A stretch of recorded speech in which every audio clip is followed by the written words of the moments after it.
My name's Annie Amberg. I'm a Francis Perkins Scholar and I'm a senior this year. Very few students in Tanzania are able to come to the United States compared to other African countries. I'm Kate Rindy. But I was very fortunate returned to school receive in the a fall of scholarship. 2006 after a 35-year leave of absence. The reason from why college I came and to Mount Holyoke is actually because of the Weissman Center. So, my name is Marcia and I'm actually from Germany, a tiny city close to Cologne. I'm from western Jamaica, part. and diabetes is a growing Coming concern. from Norway. I'm from the South. I was born in Puerto Rico and was raised there until preteen. And we moved, my family and I moved to Hartford, Connecticut. And that is the truth that leads to reconciliation, that leads to a learning from history, that leads to us seeing our history not simply as something that makes us proud, but as something that has something to teach us about how to live and how not to live. When I think back in 20, 30 years to my college time, I'm sure that I will remember things like Naomi Tudu coming to campus. She did not only give a great public speech, but she also, in addition to a leadership seminar, gave a workshop on racism for the whole community the next morning. It did not only include professors and students, but also community members, and they really came from all sorts of different walks of life. So that discussion that was created was amongst the most honest that I've ever seen on this campus, and it just had a huge impact on me.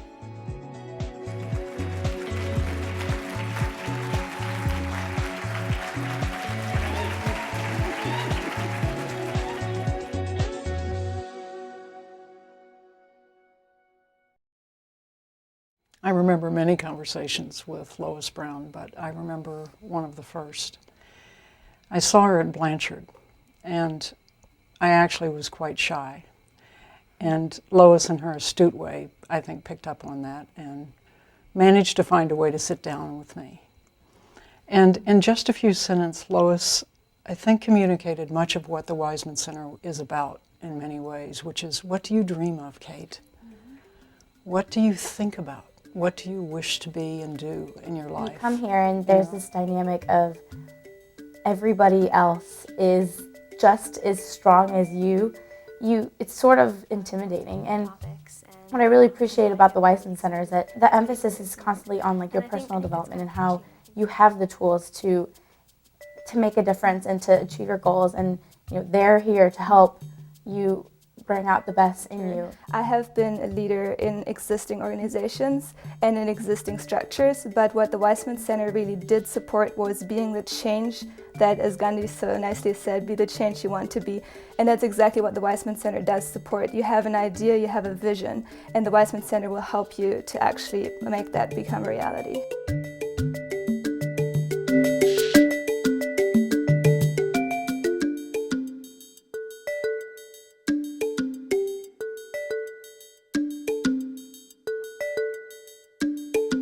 Hearing over and over again that you have these valuable tools that you can use to achieve whatever goals you want. After hearing it a bunch of times, you start to believe it and you start to realize, okay, maybe there is something there. And that's when you start to say, okay, I'm gonna take advantage of this leadership 101 workshop, or I'm gonna go to one of the bigger programs.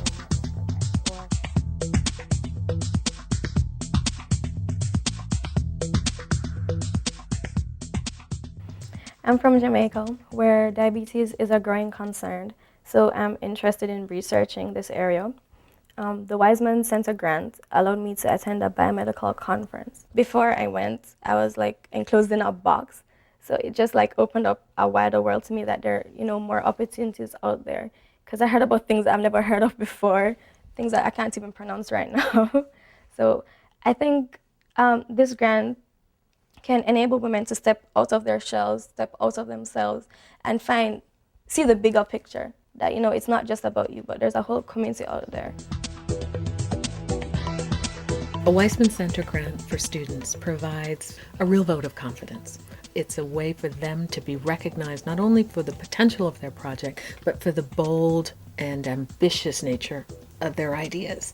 So a student can come with a project that is as local as going to a conference that will enhance her leadership skills, or actually traveling around the world to study a community and engage with them in ways that demonstrate her leadership potential.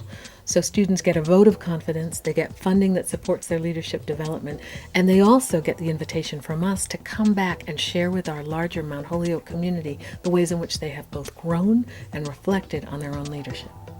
And I hope to contribute what I learned from this research to the research that's being done in Jamaica.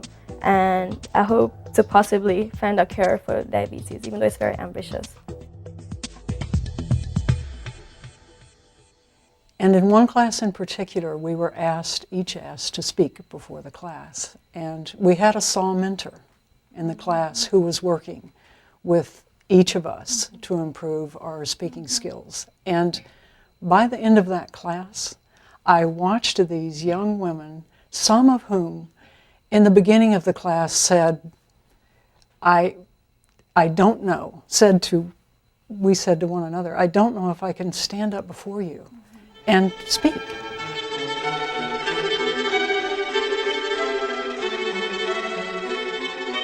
SAW is in the library on the 4th floor where other students are able to come into the center and sign up for 50-minute sessions. And they talk about anything that is needed for their paper, whether it be just someone needs to talk about just being a sounding board, or if they need to talk about just brainstorming or really critiquing possibly the grammar. SAW staff learn about the politics of mentoring and about the history behind writing center theory, and they learn a lot about the academic institutions in which they're operating. They learn about the powerful discourses that are happening so that they can navigate and negotiate.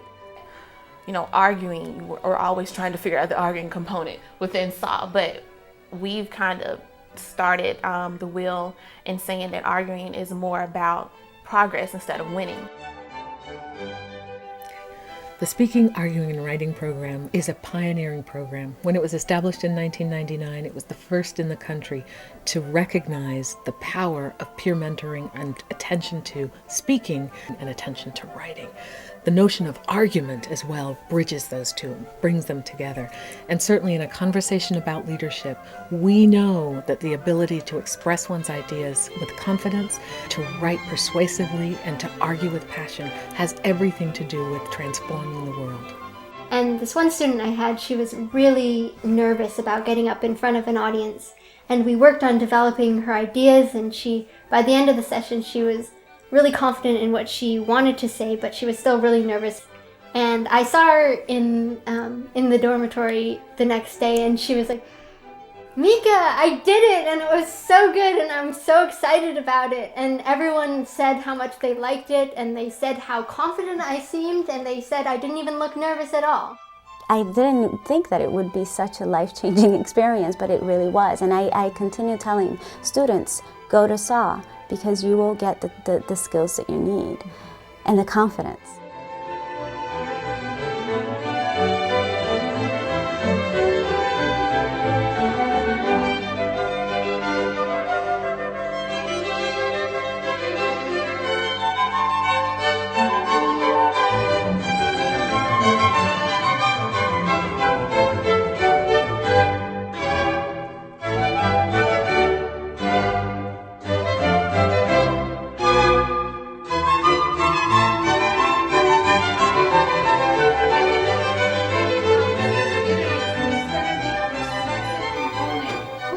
Community-based learning enables students to build a bridge between the classroom and their community. It enables them to see lessons in action. So many students bring a sense of their own ambition and their own hope for the world, and they learn about this in meaningful and really practical ways. But the additional component, the opportunity to connect with communities that are either in crisis and or thriving, gives them a chance to bring a real reality to their education, and enables them to really live the practice, live the theory.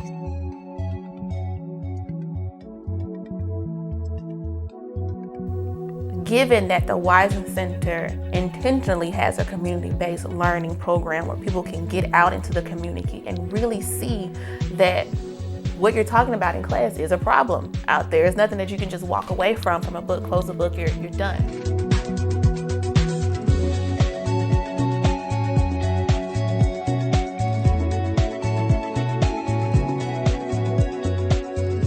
Weissman Center is trying to really create a space where students can decide what leadership is to them. And often it comes out as activism driven by passion. And in that case, they also share the passion and the responsibilities that come along with that passion with other people.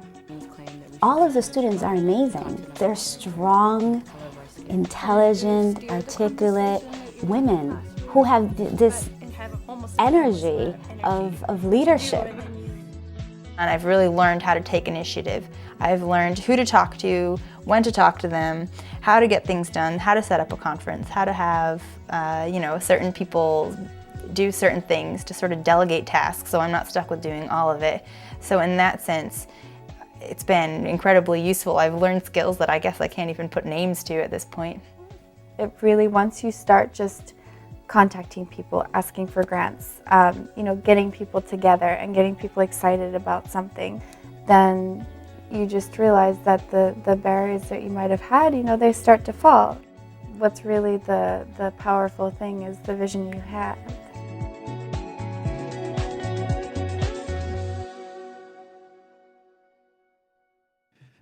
Everyone I know who's ever taken a risk for an ethical cause and lost their job has ended up with a better one. And in the meantime, the ones I pity are the ones who never dare and risk, who bite their tongue, who subdue their beliefs, who suppress their convictions, and who never know the thrill of struggle or the taste of victory.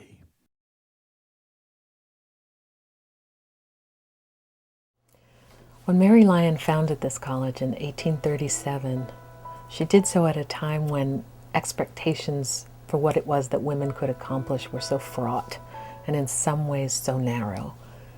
And she started this college with a challenge for the students, for their parents, for the world, which was, send your daughters to me. Let us educate them and see them educate each other. And then let us see them go forth into the world to attempt great things and to do great things. In the 21st century, we see Mount Holyoke leading the way for women's education. We're a school that really draws the world in and then sends our students out into the world. And in the 21st century, there is a pressing need, there's an urgent need for women to be at the forefront of every conversation, of every decision, of every moment that will change the course of history. We need women's voices, we need women's confidence, and we need women's optimism, insight, and wisdom.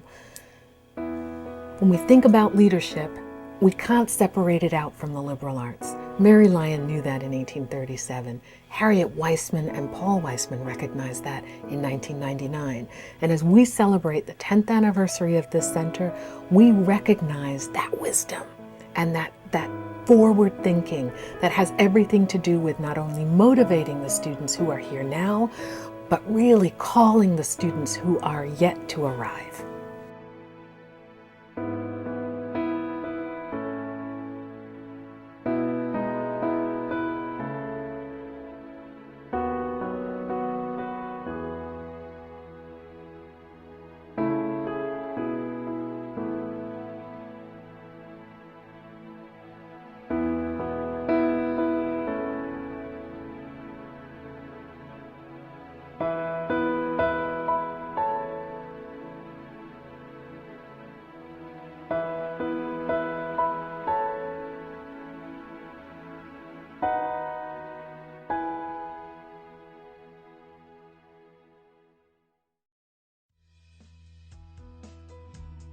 Well, we believe in people and we believe in young people. And this generation, we have seen extraordinary idealism. They do want to make a difference, and I think that's so much a part of Mount Holyoke's mission.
it's a very special thing. And, you know, I hope that the Weissman Center is always here, because I think that it makes Mount Holyoke really unique.